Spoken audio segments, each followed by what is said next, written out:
दोस्तों, मेरे YouTube channel review journey में आप सभी का एक बार फिर से स्वागत है। आज मैं आपके सामने जियो हॉटस्टार पर स्ट्रीम हुई टॉप 5 मूवीज का डिटेल्ड रिव्यू रख रहा हूं। अगर आप भी मेरी लिस्ट से रिलेट करते हो तो कमेंट्स में जरूर बताएं। आपको मेरी लिस्ट में कुछ पुरानी मूवीज का जिक्र भी मिलेगा जो शायद आपकी नजरों से रह गई हो, पर मेरे रिव्यू को देखने के बाद आपने किसी भी थ्रिलर को देखना पसंद किया तो मैं इसे अपनी मेहनत की सफलता मानूंगा। जियो हॉटस्टार पर एक्सक्लूसिव कंटेंट में से कुछ क्रिएशन लाजवाब है, जिसके लिए चैनल की प्रोडक्शन टीम बधाई की पात्र है। तो चलिए आज का सफर शुरू करते हैं। इस एपिसोड के 5वें पायदान पर है कानपुर। ये हॉटस्टार स्पेशल्स की एक शानदार कॉमेडी मूवी। कानपुर की किसी जमाने में अपने लेदर फैक्ट्रीज के कारण बड़े शहरों में गिनती होती थी, पर धीरे धीरे मानो उद्योग, व्यापार और रोजगार को जैसे नजर लग गई हो। अब कानपुर का युवा अपने सपनों को पूरा करने के लिए दूसरे शहरों की तरफ भाग रहा है।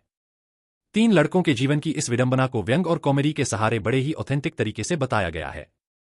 हमारा पहला हीरो एक लेदर फैक्ट्री में काम करता है, पर बेहतर भविष्य के लिए अपनी प्रेमिका बुलबुल को छोड़कर मुंबई जाने तैयार नहीं है। नाम है जैतून। हमारे दूसरे हीरो का सपना मुंबई के एक कुकिंग कॉलेज में दाखिला लेना है। उसका बाप लंपट हरामी एक स्टेज कॉमेडियन है और कोहिनूर नाम की डांसर के साथ स्टेज शो करता है। उसका नाम है जुगनू। तीसरे नंबर पर एक तेज तर्रार वकील है जो मुंबई जाकर अपनी किस्मत आजमाना चाहता है। फिलहाल छेड़खानी के झूठे केस में खुद की पैरवी करता कोर्ट के चक्कर लगा रहा है। नाम है विजय। इस मूवी की सबसे बढ़िया बात है इसका ट्रीटमेंट। स्क्रिप्ट बढ़िया लिखी गई है और मिडिल क्लास की जद्दोजहद को बखूबी दिखाया गया है। टूटते सपनों की व्यथा का फिल्मांकन बड़ा ही सटीक और प्रभावी हुआ है। पूरी मूवी थिएट्रिकल इफेक्ट में है जिसका अनुभव शानदार है। जैतून के रोल में अपार शक्ति खुराना, उसके पिता के रोल में चित्तरंजन तिवारी, बुलबुल के रोल में हर्षिता गौर, लंपट हरामी के रोल में विजय राज, वकील के रोल में दिवेंदु शर्मा और पेशकार के रोल में भूपेश पांड्या ने अच्छा काम किया है। लेकिन कोहिनूर डांसर के रोल में राजश्री देशपांडे और जुगनू के किरदार में हर्ष मायर ने बड़ी संवेदनशीलता से अपनी भूमिका निभाई है। निर्देशन अच्छा है और संपादन चुस्त है। बस कुछ प्रेम प्रसंग के सीन लंबे बन पड़े हैं। एक अच्छी कहानी पर बनी देखे जाने लायक एक बढ़िया कॉमेडी मूवी। इस एपिसोड के चौथे पायदान पर है बहुत हुआ सम्मान। हॉटस्टार स्पेशल्स की एक शानदार एक्शन कॉमेडी थ्रिलर। एक इंजीनियरिंग कॉलेज के 2 स्टूडेंट फंडू और बोनी पक्के वाले दोस्त है और एक नंबर के लफंगे हैं।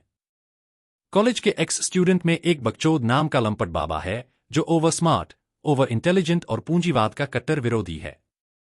ठगी से मोटा पैसे बनाने के लालच में ये दोनों बकचोद बाबा के उसी कॉलेज में मौजूद बैंक को लूटने के एक प्लानिंग का हिस्सा बनते हैं। प्लान बुरी तरह फेल होता है और ये दोनों पुलिस के हत्थे चढ़ जाते हैं। मामला इनकी उम्मीद से ज्यादा बड़ा निकलता है। उसी बैंक के नेताजी के लॉकर से पैसों से भरा एक बैग चोरी हो जाता है जिसमें अखंड भारत संस्थान के बाबा के कुकर्मों का राज छिपा होता है। यहां से असली कहानी शुरू होती है और नए नए किरदार जुड़ते चले जाते हैं। कहानी थोड़ी पेचीदा है जो हर फ्रेम में एक नया ट्विस्ट ले लेती है। स्क्रिप्ट बहुत अच्छी लिखी होने के कारण कंटिन्यूटी और क्लाइमैक्स अच्छे से मैनेज हुए हैं। निर्देशक ने सभी छोटे बड़े कलाकारों से बढ़िया काम लिया है। इंस्पेक्टर बॉबी के रोल में निधि सिंह, रजत के रोल में नमित दास, फंडू के रोल में अभिषेक चौहान, पाब्लो यादव के रोल में दुर्गेश कुमार और लवली सिंह के रोल में राम कपूर का काम उल्लेखनीय है। लेकिन बोनी के रोल में राघव जुयाल ने और बकचोद बाबा के किरदार में संजय मिश्रा ने कमाल कर दिया है। इन दोनों की डायलॉग डिलीवरी और कॉमिक टाइमिंग लाजवाब है। स्क्रीन प्ले सटीक है और संपादन काफी चुस्त है। व्यंग और कॉमेडी के साथ एक्शन और थ्रिल का ये कॉम्बिनेशन आपको जरूर पसंद आएगा। एक through out entertaining comedy thriller. इस एपिसोड के तीसरे पायदान पर है ब्लैकआउट। जियो हॉटस्टार पर उपलब्ध ये एक कॉमेडी थ्रिलर है जो लालच, क्राइम, हिंसा, धोखा, झूठ, बदला और गैंगवार का मिक्सचर है। पुणे का स्टिंग ऑपरेशन एक्सपर्ट लेनी डिसूजा देर रात अपनी गाड़ी से कुछ खाने की तलाश में निकलता है। पूरे शहर में ब्लैकआउट के कारण गुप्त अंधेरा है और बारिश ने रही सही कसर भी पूरी कर दी है। ऐसे में उसकी गाड़ी की टक्कर एक चौराहे पर लॉकर से सोना लूटकर भाग रहे लुटेरों की गाड़ी से होती है, जिसमें सवार सभी लुटेरे आपस में ही लड़कर एक दूसरे को गोली मार देते हैं। पलटी हुई गाड़ी में बिखरे हुए खजाने को देखकर लेनी का लालच जाग उठता है। अपनी गाड़ी की डिक्की में लूटा हुआ माल रखकर जैसे ही लेनी आगे बढ़ता है, थोड़ी ही दूरी पर एक शख्स उसकी गाड़ी से टकरा जाता है। इस एक्सीडेंट को और गाड़ी में उस शख्स की लाश रखते लेनी डिसूजा को असगर डॉन नाम का एक बेवड़ा देख लेता है, जिसे मजबूरी में लेनी को अपना राजदार बनाना पड़ता है। इसके बाद इन दोनों को एक गड्ढा खोदकर लाश दबाते ठीक और ठाक नाम के दो चोर देख लेते हैं।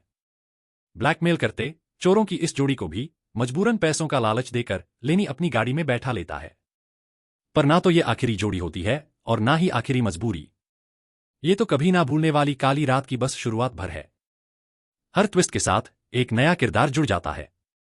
एक के बाद एक करके इस कहानी में एक पुलिसवाला, एक जासूस, एक महिला नेता, एक गैंगस्टर, एक सुंदर कन्या और एक डॉन की एंट्री होती है। लेखक निर्देशक देवांगशीन भावसार को किरदारों में उलझी इस कहानी को समेटने में खासी मेहनत करनी पड़ी है। लेनी डिसूजा के रोल में विक्रांत मैसी का काम अपेक्षा अनुसार है। मौनी रॉय, जिशु सेन गुप्ता, केली दोरजी, प्रसाद ओक, करण सुधाकर, सौरभ गाड़गे जैसे सभी कलाकारों ने अपनी भूमिका से न्याय किया है।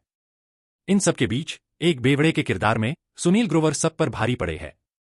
उनकी कॉमेडी टाइमिंग, डायलॉग डिलीवरी और शानदार अभिनय इस मूवी की जान है। निश्चित रूप से रोमांच, एंटरटेनमेंट और कॉमेडी की कसौटी पर यह थ्रिलर खरी उतरती है। हर फ्रेम में रोमांच के बीच कॉमेडी के पंचेस शानदार है। डायलॉग और स्क्रिप्ट काफी बढ़िया लिखी गई है और ओवरऑल ट्रीटमेंट काफी इंटरेस्टिंग और सैटिस्फाइंग है। एक कॉमेडी थ्रिलर के तौर पर बहुत सारे किरदारों की भीड़ में भी एंटरटेनमेंट के लिहाज से एक कंप्लीट पैकेज है। इस एपिसोड के दूसरे पायदान पर है मोह माया मनी। लालच के दुष्परिणामों को बताती एक शानदार क्राइम थ्रिलर। अमन मेहरा और दिव्या मेहरा दिल्ली में रहने वाले एक मिडिल क्लास कपल है। दिव्या एक मीडिया कंपनी में अच्छी पोजीशन पर है। अमन एक रियल एस्टेट एजेंट है जो अपनी रोजाना की मिडिल क्लास जिंदगी से ऊब चुका है। लालच के हवाले वो एक डील में ब्रोकरेज के नाम पर चिल्लड़ बटोरने की जगह पूरी प्रॉफिट अपनी जेब में रख लेता है। वो सारा एडवांस उठाकर अपने लिए एक प्लॉट की डील कर लेता है। गड़बड़ तब होती है जब उसकी कंपनी का ओनर उसकी करतूत पता लगते ही उसकी बेइज्जती करके काम से निकाल देता है। कंपनी का नाम पीठ पर से हटते ही वो डील भी कैंसिल हो जाती है।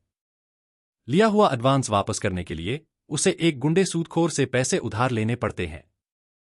यहां से वो ऐसे चक्रव्यूह में फंसता है कि अपनी शांति से चल रही अच्छी खासी जिंदगी से भी हाथ धो बैठता है। गुंडों से बार बार मिल रही धमकी और हो रही पिटाई से घबराकर अमन इंश्योरेंस फ्रॉड करने की ठान लेता है। यहां आप इंसान के लालच को हवस में बदलते देखेंगे। अपनी झूठी मौत के लिए एक लाश खोजता अमन मेहरा कब एक मासूम की हत्या कर देता है पता ही नहीं लगता। निर्देशक मुनीश भारद्वाज ने बड़े ही विश्वसनीय तरीके से इंसानी फितरत की इन कमजोरियों को कैनवस पर उकेरा है। दर्शकों को पहले ही फ्रेम से जोड़ लेना कहानी की सफलता है। स्क्रिप्ट शानदार लिखी गई है और संपादन ने अपनी स्पीड से कहानी में रोमांच बनाए रखा है। नेहा धूपिया हर सीन में एक खुशगवार झोंके की तरह आती है। वो सोफिस्टिकेटेड अपर मिडिल क्लास वाले लुक्स ओन करती हैं जो दिव्या मेहरा के किरदार को बहुत सूट करते हैं। सभी कलाकारों ने अपनी अपनी भूमिकाओं के साथ न्याय किया है। इन सबके बीच रणबीर शौरी ने दिमाग से तेज, महत्वाकांक्षी और लालच में किसी भी हद को पार करने वाले एक प्रॉपर्टी ब्रोकर के रोल में कमाल कर दिया है। एक लालची आदमी के इमोशंस को अपने चेहरे पर बड़ी गंभीरता से पोर्ट्रेट किया है। एक बढ़िया कहानी, चुस्त संपादन, अच्छा निर्देशन, सटीक कास्टिंग और शानदार अभिनय ने इसे बार बार देखने लायक क्राइम थ्रिलर बनाया है। Enjoy the ride. इस एपिसोड के पहले पायदान पर है किल। जियो हॉटस्टार पर उपलब्ध एक बड़े बैनर की लाजवाब नॉन-स्टॉप एक्शन थ्रिलर जिसके हर फ्रेम में एक्सेप्शनल ब्रूटल एक्शन है। अमृत राठौड़ और उसका दोस्त वीरेश दोनों एनएसजी कमांडो है। अपनी पोस्टिंग से अपने शहर लौटते ही अमृत सबसे पहले अपनी गर्लफ्रेंड तुलिका से मिलकर मैरिज के लिए प्रपोज करता है। रांची से ये सभी दिल्ली के लिए एक सुपरफास्ट एक्सप्रेस में चढ़ते हैं। रास्ते में डाल्टनगंज स्टेशन से पेशेवर डकैतों का एक गिरोह उसी ट्रेन में चढ़ता है जिसका नेतृत्व कुख्यात डकैत बेनी भूषण का बेटा फानी भूषण कर रहा होता है। जैमर की मदद से ट्रेन का संपर्क बाहरी दुनिया से काट दिया जाता है। शुरुआत में इन डकैतों का मकसद केवल लूटपाट करके निकलना होता है, परंतु एक बड़े बिजनेस टाइकून बलदेव सिंह ठाकुर की ट्रेन में मौजूदगी की खबर लगते ही महत्वाकांक्षी फानी को उसकी किडनैपिंग से बड़ी रकम वसूलने का मौका दिखने लगता है। इसी आपाधापी में दोनों कमांडो का सामना इन हथियारों से लैस क्रूर डकैतों से होता है जिनसे बचने का एकमात्र तरीका है काउंटर अटैक। यहां से कहानी पूरी तरह ट्विस्ट ले लेती है। पहले फानी के चाचा की मौत होती है, फिर बदले में तुलिका को ट्रेन से नीचे फेंक दिया जाता है, जिसके बाद हिंसा का वो तांडव शुरू होता है जो आपके रोंगटे खड़े कर देगा। खून खराबे से भरे इस ब्रूटल एक्शन थ्रिलर की स्पीड इतनी तेज है कि आपको पलक झपकने का मौका भी नहीं मिलता है। ये 1995 की स्टीवन सीगल की famous movie under seize part 2 से काफी हद तक इंस्पायर्ड है। निर्देशक निखिल नागेश भट्ट हर लिहाज से दर्शकों को अपने साथ जोड़ने में सफल हुए हैं। हर छोटे बड़े कलाकारों की कास्टिंग बड़ी सटीक है। अमृत राठौड़ के रोल में लक्ष्य ने कमाल किया है। एक्शन सीन्स में उनकी पर्सनालिटी बड़ी ऑथेंटिक लगती है। दोस्त के रोल में अभिषेक चौहान ने अच्छा साथ दिया है। इन सबके बीच राघव जुयाल ने फानी भूषण के किरदार में अपने बॉडी लैंग्वेज से जान डाल दी है। डायलॉग डिलीवरी, एक्टिंग और एक्शन सीन्स में उनकी कमिटमेंट देखने लायक है। एक्शन सीन्स ओवर ड्रामेटिक ना होकर थोड़े लॉजिकल है और यही खासियत इसे एक्शन थ्रिलर में एक माइलस्टोन के तौर पर स्थापित करती है। बॉलीवुड में बनी एक हॉलीवुड स्टैंडर्ड की मूवी, हाईली रिकमेंडेड। जियो हॉटस्टार की मूवीज के टॉप 5 का ये एपिसोड आपको कैसा लगा जरूर बताएं। मेरे रिव्यू से इस चैनल के मूवीज और वेब सीरीज को देखने के आपके नजरिए में फर्क आए तो कमेंट्स से मेरा हौसला जरूर बढ़ाइए। कमेंट्स में ये भी बताइए कि आप रिव्यू जर्नी में सिंगल प्रोडक्शन का रिव्यू प्रेफर करेंगे या फिर टॉप 5 एज यूजुअल आपकी प्रेफरेंस होगी। अगर मेरी मेहनत डिजर्विंग हो तो मेरे चैनल रिव्यू जर्नी को जरूर लाइक और सब्सक्राइब करें। बेल आइकन दबाएं जिससे नए वीडियोस की नोटिफिकेशन आपको तुरंत मिले। मेरे चैनल पर मौजूद अन्य वीडियोस को भी जरूर देखिए। शायद कुछ ऐसे सरप्राइज मिले जो आपको बहुत पसंद आएंगे। फिर मिलते हैं। Take care and good bye.